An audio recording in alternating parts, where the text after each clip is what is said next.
budget, magluluto muna tayo. Gagamitin muna natin baka is yung nasa lata. Para premium siya. Corn beef. 10 piso. So yan, bumili rin ako siling sibuyas. Kamatis, sinigang, may okra. Meron tayong kingkong. Pure Foods, corn beef. So, mas bago, bumili lang pa rin. Ano yan? Oops, plus guys.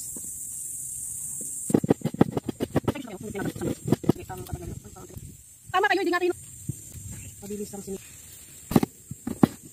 Nabiyak lang yan. Gaano yun? Sinabawan to. Oil. Yes. Tumiinit ka pala siya. Laban po. Kamatis.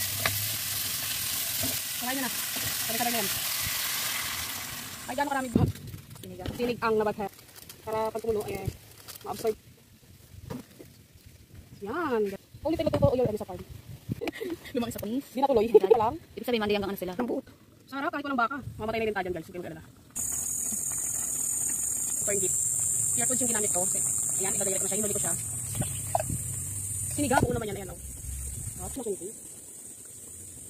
So yun, napakaisi lang ng ulam natin guys. O diba? Lutuin lang natin yung corn beef. Ako naman lang ang corn beef. So yun guys, kakain na tayo ng ating snake in corn beef.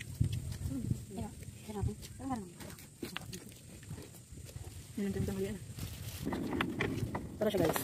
Sinig in na corn beef.